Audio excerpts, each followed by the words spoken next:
حمدا ومصليا ان الله وملائكته يصلون على النبي يا ايها الذين امنوا صلوا عليه وسلموا تسليما آواز بلند پڑھیے الصلاۃ والسلام علیک یا سیدی یا رسول اللہ وعلى آلک واصحابک یا سیدی یا خاتم الانبیاء والمرسلین۔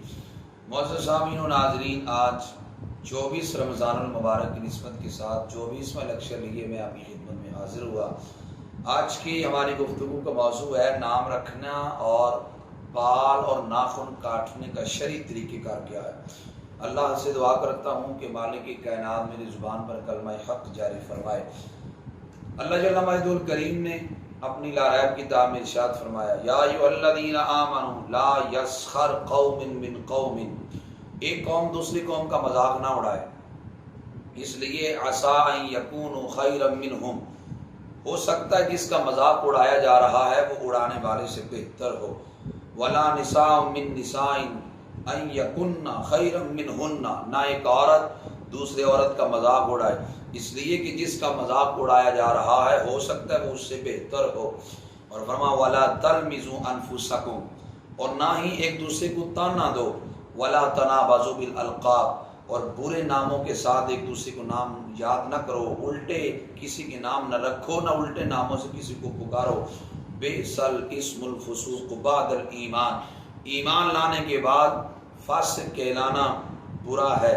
ومن لم یتب فاولئک هم الظالمون، جو توبہ نہ کرے بے شک ارشاد فرمایا وہی ظالم ہے۔ کنز العمال کی حدیث حضرت عبداللہ بن عباس رضی اللہ تعالیٰ عنہ سے مروی ہے۔ حضرت عبداللہ بن عباس رضی اللہ تعالیٰ عنہ فرماتے ہیں، حق الوالد علی الوالد ان یحسن اسمہ و یحسن ادبہ، فرمایا کہ اولاد پر والد کا حق یہ ہے کہ اس کا اچھا نام رکھے، اسے اچھا ادب سکھائے، یہ والد کی ذمہ داری ہے خوبصورت نام رکھنا۔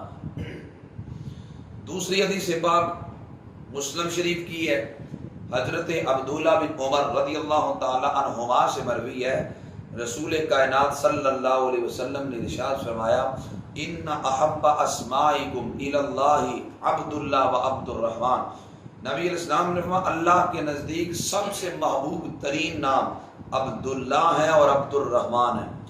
تیسری حدیث پاک میں نبی رحمت صلی اللہ علیہ وسلم نے ارشاد فرمایا، حضرت ابو درداء اس حدیث کے راوی ہیں، نبی علیہ السلام نے فرمایا انکم تدعون یوم القیامۃ باسمائکم واسماء آبائکم فحسنوا اسماءکم، نو کما قال علیہ الصلوۃ والسلام، نبی علیہ السلام نے فرمایا قیامت کے دن تمہیں تمہارے ناموں سے پکارا جائے گا اور تمہارے باپ کے ناموں سے پکارا جائے گا، اور اس لیے فرمایا تم اپنے ناموں کو اچھا رکھو اور اولادوں کے ناموں کو اچھا رکھو کہ قیامت کے دن ہر ایک کو اس کے نام سے اور باپ کے نام سے پکارا جائے گا۔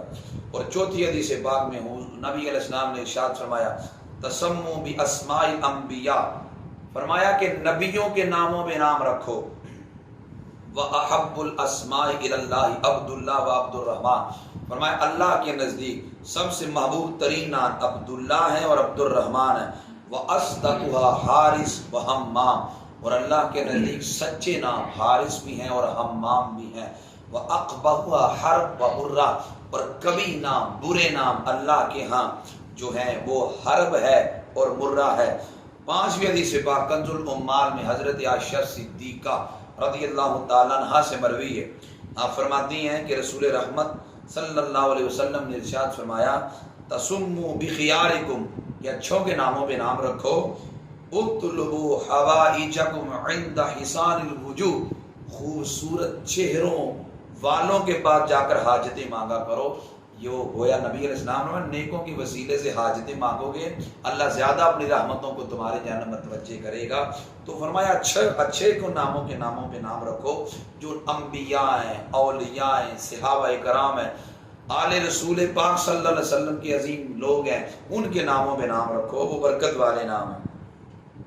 چھٹی حدیث پاک حضرت ابو امامہ سے ہے، نبی علیہ السلام نے ارشاد فرمایا من ولد لہ مولود ذکر، میرے آقا علیہ السلام فرماتے ہیں جس کو اللہ بیٹا عطا کرے فسماہ محمدا حبا لی وتبرکا باسمی، حضور فرماتے ہیں وہ اپنے بیٹے کا نام میرے نام سے محبت کی وجہ سے محمد رکھے، میرے نام سے برکت حاصل کرنے کے لیے اپنے بیٹے کا نام محمد رکھے۔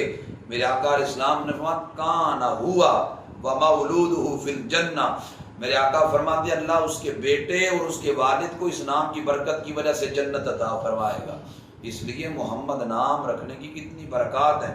اور ساتویں حدیث پاک تو یہ ہے، ابو نعیم نے اس کو نقل کیا، نبی علیہ السلام فرماتے رب کہتا ہے وعزتی وجلالی، مجھے اپنی عزت و جلال کی قسم، لا اعذب من تسمی باسمک فی النار، حبیب جس نے آپ کے نام پہ نام رکھا میں کبھی بھی اسے جہنم کا عذاب نہیں دوں گا، اس لیے کہ اس کا نام آپ کے نام پہ ہوگا۔ اور آخری حدیث پاک کنز الاموال کی یہ ہے، حضرت عبداللہ بن عباس رضی اللہ تعالی عنہما سے مروی ہے کہ آپ فرماتے ہیں من ولد لہ ثلاثۃ اولاد، جس کو اللہ 3 بیٹے عطا کرے، فلم یسمی احدہم محمدا فقط جاہلا، 3 بیٹوں میں سے ایک کا بھی نام محمد نہ رکھے، فرمایا اس نے تو جہالت کا کام کیا ہے۔ اس لیے یہ جتنی برکات احادیث میں آئی ہیں یہ صرف محمد نام رکھنے کی ہے، محمد نام کے ساتھ اور کوئی لفظ نہ لگایا جائے، صرف محمد نام رکھا جائے تو بڑی برکات ہے۔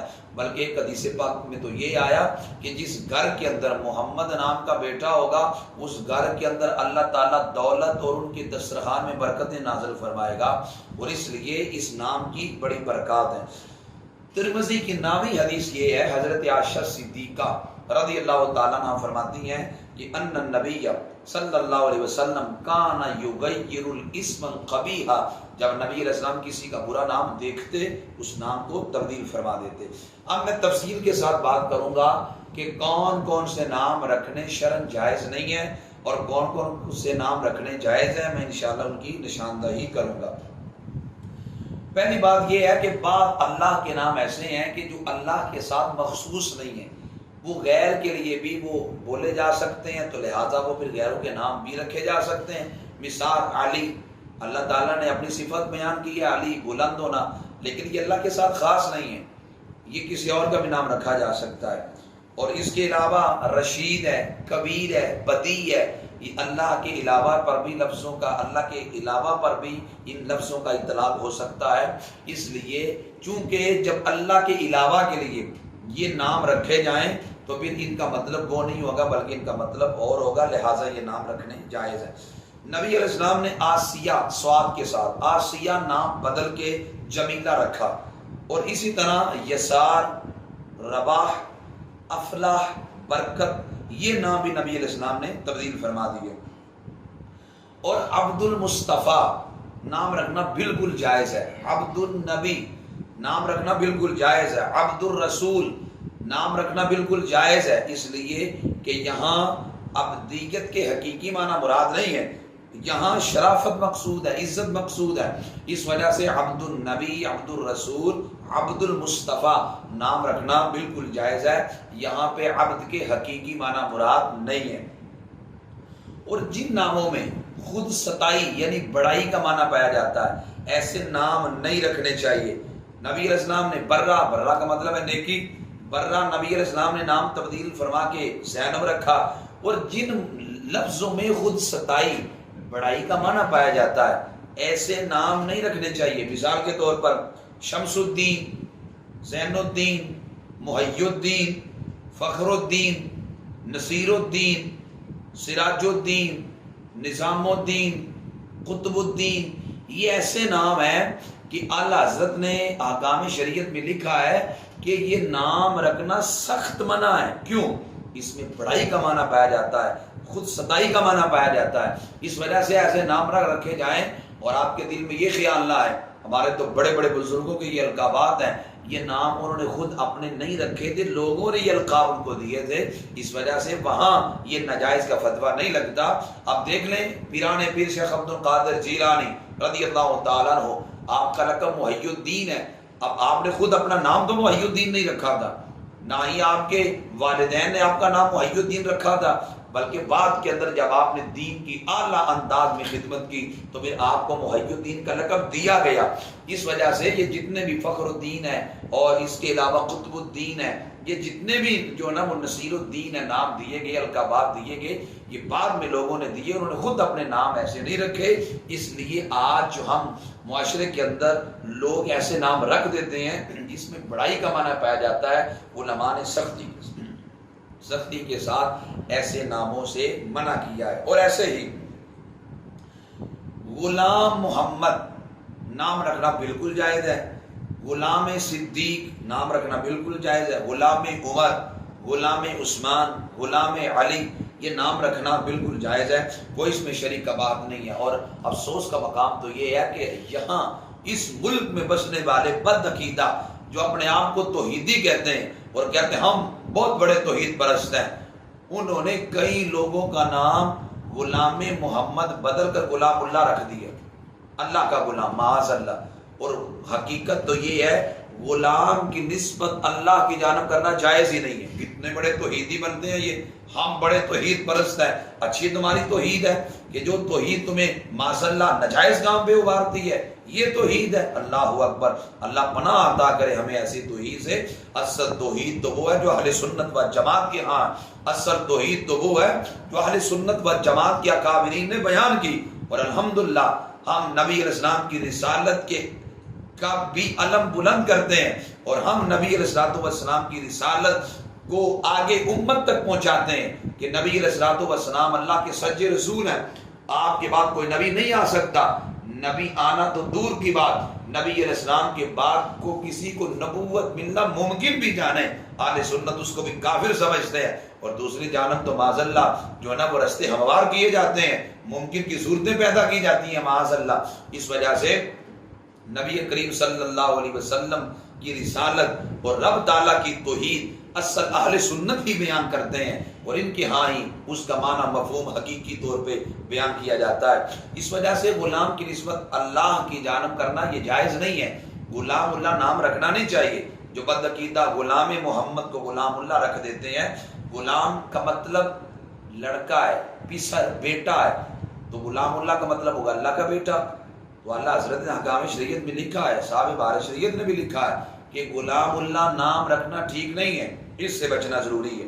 اور ایسے ہی محمد بخش، احمد بخش، نبی بخش، پیر بخش، حسین بخش، یہ جتنے بھی نبی ولی کے نام کے ساتھ بخش کا لفظ آتا ہے، یہ تمام کے تمام نام رکھنا جائز ہے، کوئی اس میں شریک کباہت نہیں ہے۔ اور آگے کچھ لوگ ایسے ہیں جو نام رکھ لیتے ہیں غفور الدین، اور بعض ایسے ہیں جو نام رکھ دیتے ہیں کہ غفور اللہ، یہ نام رکھنا جائز نہیں ہے، اس لیے کہ غفور الدین کا مطلب ہے دین کو مٹانے والا، معاذ اللہ، اور غفور اللہ، غفور کا مطلب ہے مٹانے والا، تو معنی اس کا بگڑ جاتا ہے۔ اس وجہ سے غفور الدین یا غفور اللہ نام رکھنا صحیح نہیں ہے، علماء نے اسے منع کیا ہے، غور کریں۔ اسی طرح طٰہٰ اور یاسین نام رکھنے سے بھی علماء نے منع کیا، اس لیے طٰہٰ بھی حروف مقطعات میں سے ہے، یاسین بھی حروف مقطعات میں سے ہے، اور ہو سکتا ہے کہ ان کا ایسا معنی ہو جو رب رسول کے علاوہ کسی اور کے لیے بولنا جائز ہی نہ ہو، تو اس لیے ہمیں معنی کا پتہ ہی نہیں ہے، جب نہیں پتا تو ہو سکتا ہے ایسا معنی ہو، اللہ حضرت نے لکھا ہے کہ جو اللہ رسول کے علاوہ کسی اور کے لیے بولنا ہی ناجائز ہو، تو اس لیے جب معنی کی ہمیں خبر نہیں ہے تو ہم طٰہٰ اور یاسین کسی اور کے لیے نام نہیں رکھیں گے، اور اسی طرح محمد یاسین بھی نہیں کہیں گے، محمد طٰہٰ بھی نام نہیں رکھیں گے، اس لیے ان سے بچنا بے حد ضروری ہے۔ محمد نبی، احمد نبی، احمد رسول نام رکھنا جائز نہیں ہے، اس سے بچنا بھی ضروری ہے، کیونکہ بندہ محمد نبی نام رکھ لے، نبی تو کائنات کے والی ہیں، اب اس لیے کوئی بندہ اپنا نام نہیں رکھ سکتا محمد نبی یا احمد نبی، اس سے بچنا ضروری ہے۔ اور اگر کوئی بندہ ہدایت علی نام رکھ لیتا ہے، جبکہ ہم نے معاشرے میں دیکھا بھی ہے کہ کچھ لوگوں کو نام ہدایت علی رکھا گیا ہے، علماء نے اس کی اجازت دی ہے، اس میں شریک کا بات نہیں۔ اسی طرح علی جان، محمد جان، اس طرح کے نام رکھنے بھی بالکل جائز ہے۔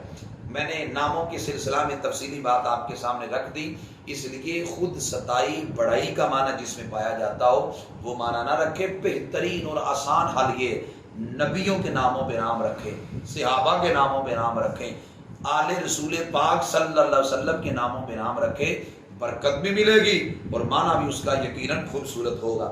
اور آگے ہے جی بال اور ناخن کاٹنے کے بارے میں۔ جمعہ کے دن ناخن کاٹنا مستحب ہے، اور اگر زیادہ دن ہو چکے ہیں تو پھر جمعہ کا انتظار نہ کریں، ناخن کاٹ لیں۔ ہم نے دیکھا ہے لوگ اتنی سستی کا شکار ہو جاتے ہیں، وہ ناخن کئی کئی ہفتے نہیں کاٹتے۔ اور یاد رکھیں ناخنوں کو نہ کاٹنا رزق میں تنگی کا سبب بنتا ہے۔ اور کچھ لوگ ایسے ہیں جو ہاتھ کے ناخن تو کاٹ لیتے ہیں، پاؤں کے ناخن کاٹنے میں سستی کرتے ہیں، اور ماہرین کہتے ہیں پاؤں کے ناخن نہ کاٹنے سے کہیں بیماریاں پیدا ہوتی ہیں۔ اس وجہ سے یہ رزق میں تنگی کا سبب ہے، ذمہ داری کے ساتھ ہاتھ کے اور پاؤں کے ناخن کاٹا کرے۔ اچھا جی، ہم نے سنا ہے کہ بدھ والے دن ناخن نہیں کاٹنا چاہیے، اس کے بارے میں حقیقت کیا ہے؟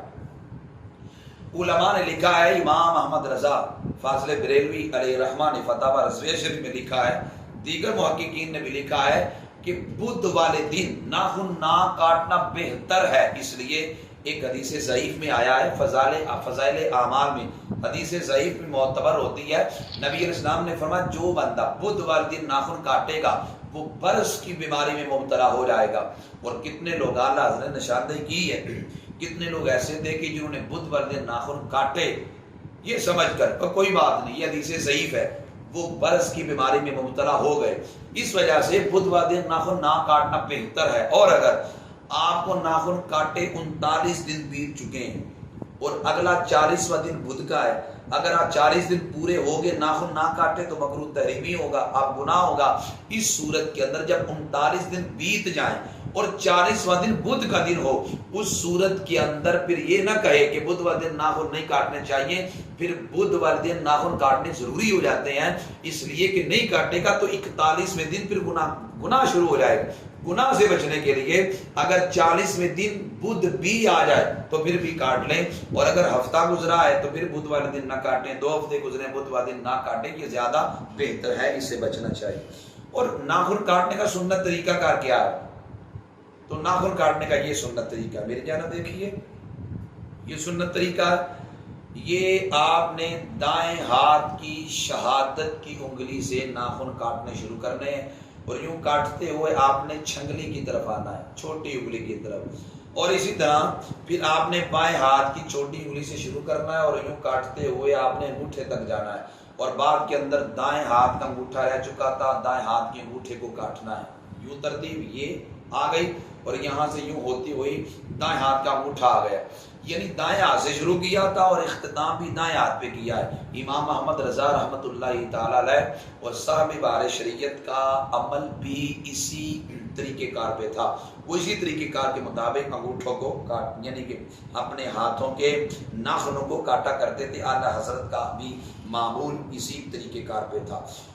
اور اگلی بات یہ ہے کہ دانت سے کچھ لوگ ناخنوں کو کاٹ رہے ہوتے ہیں، اس سے برس کی معاذاللہ بیماری پیدا ہوتی ہے، اس وجہ سے بعض لوگ ماہرین کہتے ہیں ایڈز کی بیماری بھی اس سے پیدا ہوتی ہے، اس لیے ناخنوں کو دانتوں سے نہیں کاٹنا چاہیے، اس سے بچنا چاہیے۔ اور اگلی بات یہ کچھ لوگ ناک کے بال کاٹتے ہیں، اس سے بھی بچنا چاہیے، علماء فرماتے ہیں اس سے مرض آکلہ پیدا ہوتی ہے۔ ہاں 1-2 بال اگر باہر نکلا ہو تو اس کو آپ کاٹ سکتے ہیں، زیادہ مقدار میں نہیں کاٹنا چاہیے، بلکہ یہ آپ کے منہ کے اندر جو ہوا، ناک کے اندر جو ہوا آتی جاتی ہے، اس کے اندر ان بالوں کا بہت بڑا کردار ہے، اس وجہ سے چند بال اگر باہر آئیں وہ کاٹ سکتے ہیں، لیکن زیادہ نہیں کاٹنا چاہیے، مرض آکلہ پیدا ہونے کا اندیشہ ہے۔ اور اگلی بات یہ ہے کچھ لوگ ایسے ہوتے ہیں کہ غسل فرض ہوتا ہے، وہ کہتے ہیں چلے ناخن کاٹ لیتا ہوں، نہانا تو میں نے ہے، چلو میں بال بھی کٹواتا ہوں، نہا بھی لوں گا۔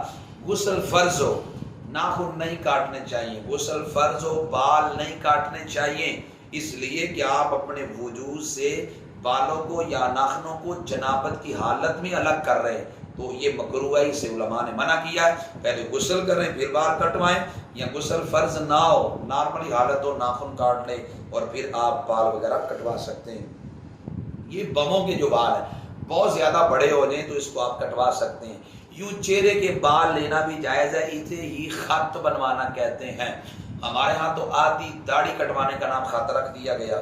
خط کا مطلب یہ ہے، صاحب بار شریعت نے دیگر محققین نے بھی لکھا کہ یہ چہرے کے بال کاٹنا جائز ہے، اسے خط بنوانا کہتے ہیں۔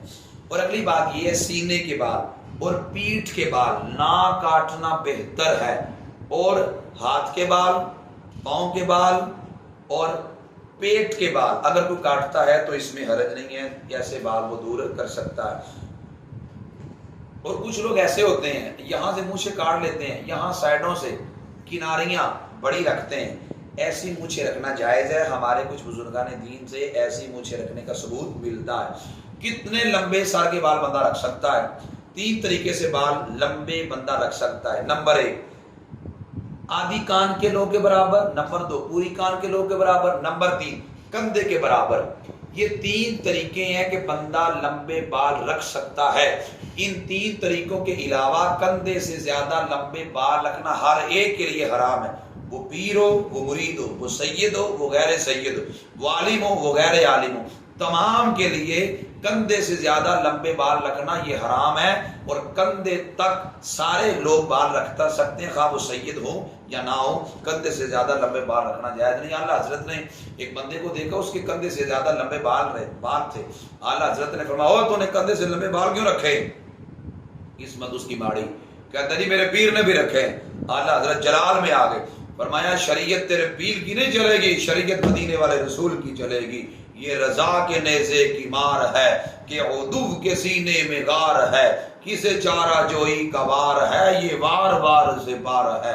اعلیٰ حضرت نے منع کیا. اور اگلی بات، گردن کے بال کچھ لوگ کٹواتے ہیں، یہ منع ہے، مکروہ ہے. جبکہ سر کے بال نہ کٹوائیں.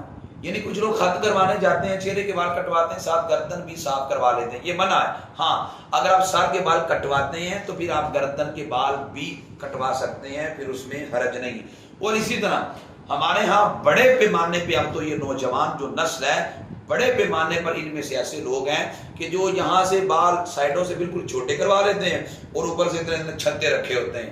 یہ نصارہ کا طریقہ ہے. علماء نے اس سے روکا ہے، منع کیا.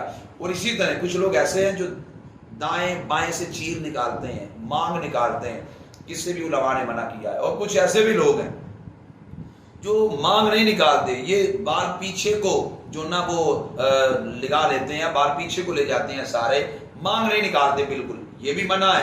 مانگ درمیان سے، یہ ناک کی سیدھ کے اندر یہ مانگ نکالنا چاہیے. مانگ نکال کے پھر اگر آپ پیچھے کو بال سنوارتے ہیں تو اس کے اندر پھر حرج نہیں ہے.